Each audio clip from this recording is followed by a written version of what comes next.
We were talking about Grandma Shirley. Yes, and then you read her poem. Okay, that was the last segment. No, that poem moved many people to tears at her funeral. I know. When I read it, I know it did. So your poem. What?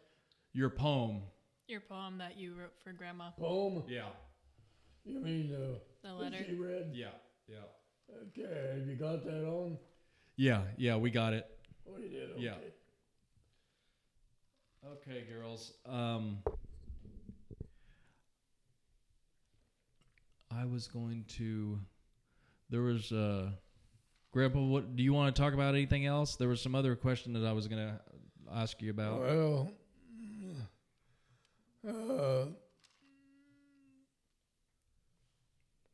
Yeah. I don't know. Of course, we've talked about the Great Depression. Yeah.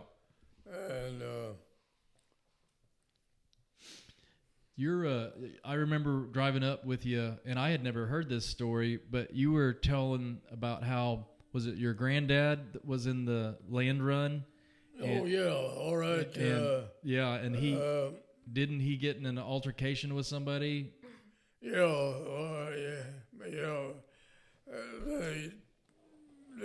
The entire story of that land run was never written. There had to be killings. And I know there were some, but it wasn't there. That was never recorded. All right, the guy that my granddad staked, that guy challenged him on that, and they had that guy was a big guy too, and by golly, they was arguing around there, by gosh, and coming to the fight. Almost to the fight area, and my granddad grabbed a big corn knife. Well, you guys don't know what that is, but it's used to cut corn fodder. Mm-hmm. And by golly, he ran that guy off and said, "Don't you dare come back, or you'll face a gun the next time." And sure enough, around Blackwell, the story goes that there was 2 or 3 killings by people disputing who got there first. Yeah. And I can well understand that, because there were hundreds of people that made that land run. But bear in mind, folks, in them days, the entire state of Oklahoma was nothing but prairie. Yeah. Grass everywhere. Yeah. Oklahoma City, nothing. Yeah. Great Scott, look at it now. Yeah, and in fact, the state capital was in Guthrie for a while before it moved to Oklahoma City, I believe. In fact, they had a land run before we did. The 89ers, they called it. Oh, yeah? And there was 2 separate land runs? Yeah. Part around Guthrie, they call that the 89er run. That was the 1889. Oh, yeah. And the one that my granddad took was 1893. Okay. And so, and by the way, my mother was born in 1898, I believe it was, and as a little girl, they had to wash her, as I already pointed out, their clothes in the creek and whatever. On a washboard, yeah. And of course, we didn't have electricity in 1938, I believe it was. And by gosh, at night we'd roast, sleeping inside, or we'd have to go back outside and sleep cool, but the mosquitoes would eat you up. Yeah. We've come a long way since those days. Oh, yeah. And of course, in those days, nobody had anything anyway. And that's during the Great Depression, the early 1930s. That's when great peoples headed for California, and they were lured out there, by golly. And when they got out, promised jobs when they got out there. And when they got out there wasn't no jobs because too many people was out there. Yeah. And then there was all kinds of crime went on. Women having to go into prostitution, all that kind of crap to even live. So it was really a tough area of U.S. history, all right. Yeah. No question about it. Yeah. Now you were talking earlier about your mother. You knew where the cabin was. Did you ever the cabin where she was born? Did you ever get to visit that house where your grandparents lived there? Or No, I knew where the log cabin was at. right. In fact, when we was kids, we played in a neighbor's log cabin that they'd actually lived in. Of course, they'd already built another house. Yeah. But where my mother was born, even when we was young, they'd already destroyed the foundation and the everything. cabin. Yeah. But it was right next to the creek where they could go down and wash their clothes and whatever. But so that was near Driftwood. Yeah. Okay. That was south of Driftwood. And back in those days, when I graduated from high school, that was during World War II, and people were moving away from the farms real quick, like to work in the war industry projects. And by gollies, that whole end of the county pretty well evaporated. Now then, there isn't but just a very few people live on a farm in the entire north end of Alfalfa or K County. Yeah. Yeah. Farms have all got big, and even in our area, there's one or two farmers that farm at least 10,000 acres, that sort of thing. Now your grandparents, your mother's parents, did they had come from Kansas? Was it? Well, they didn't make the run, and Dad bought when I was just a baby, bought a half section of land north of Ingersoll, which is just a mile north of Ingersoll. In them days, Ingersoll was a thriving community.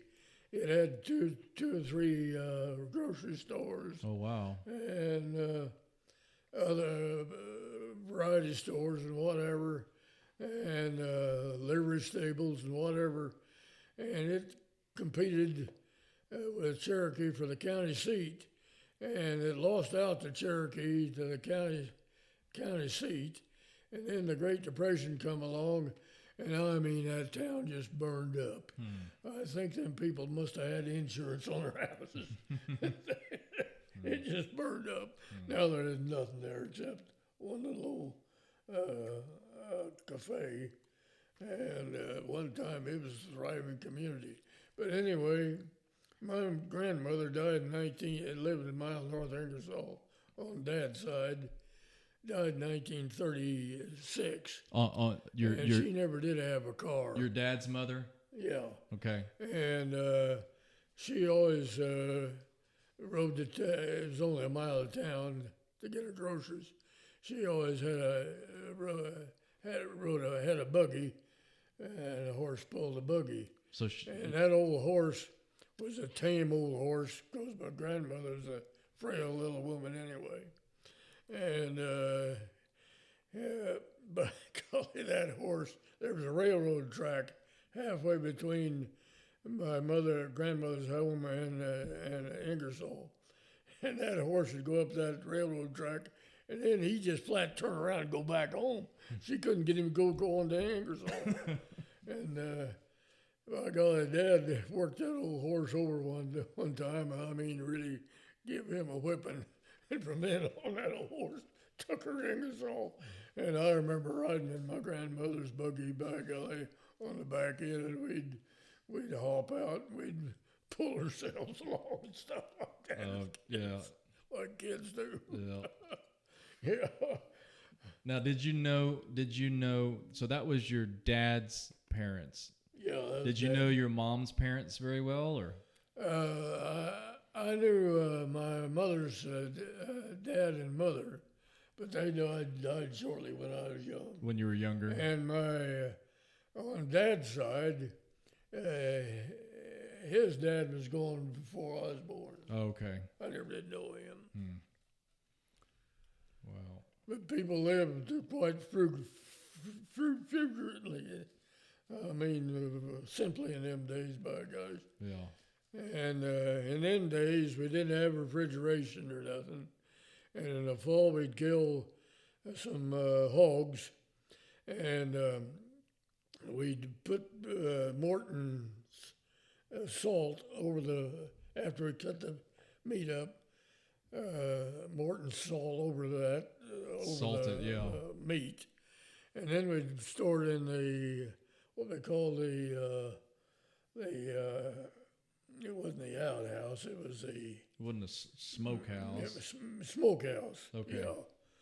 And we'd smoke it, and that meat would cure and last pretty good all winter until spring. And by spring, it began to get a little raunchy. A little funky. But that's how we kept our meat in them days. Yeah. And of course, since refrigeration come along, then of course we froze all of it up. Yeah. It come a long ways in my day. Too much, maybe. Yeah. So do you remember your first, when they first got a car? No.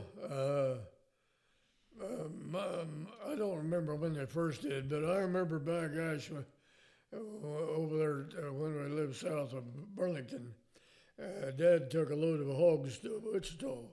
He had an old Model T truck, and it was a little old dinky thing, and I think we had about 5 or 6 hogs, fat hogs in the back there. Took them to the market in Wichita, Kansas. And by gollies, that was probably about 1929 or 30. And by golly, we had the roads were terrible in them days. I mean the main roads. And we had to ford a stream, I remember. And the banks were pretty steep like this, going down into the water and then up. And by golly, it was just about to rain. And by golly, my folks were debating whether to go down in there and ford that stream or not. Because if it rained, then they couldn't get up the other side because of the Yeah. slick ground. Did you guys end up going through it? I remember that this day. Oh. Well, if you were born in 25 and that was about 1930, you would have only been 5 or 6 then. Yeah, right. Yeah. Wow. So when you were younger like that, driving around, there weren't a lot of gas stations.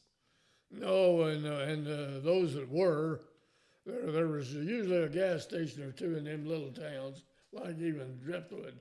It had 2 gas stations at the time.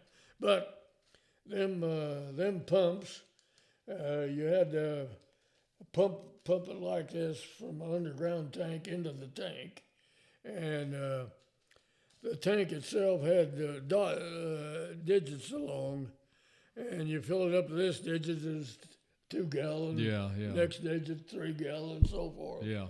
And then they'd let that flow out of the tank into your car, and they'd number the number of digits that went down as to how many gallons you got. Yeah. But hey, I think fuel at that time was only around maybe 8-10 cents a gallon. Yeah. But it was, like I said, $1 to buy something them days. Yeah. In fact, when I was a kid, by golly, the common all-day wages was 50 cents. Yeah. And then it got up to $1 for all day. I mean, you go out there and pitch hard all day, pitch hay and stuff. Yeah. And of course now, then what is $10 an hour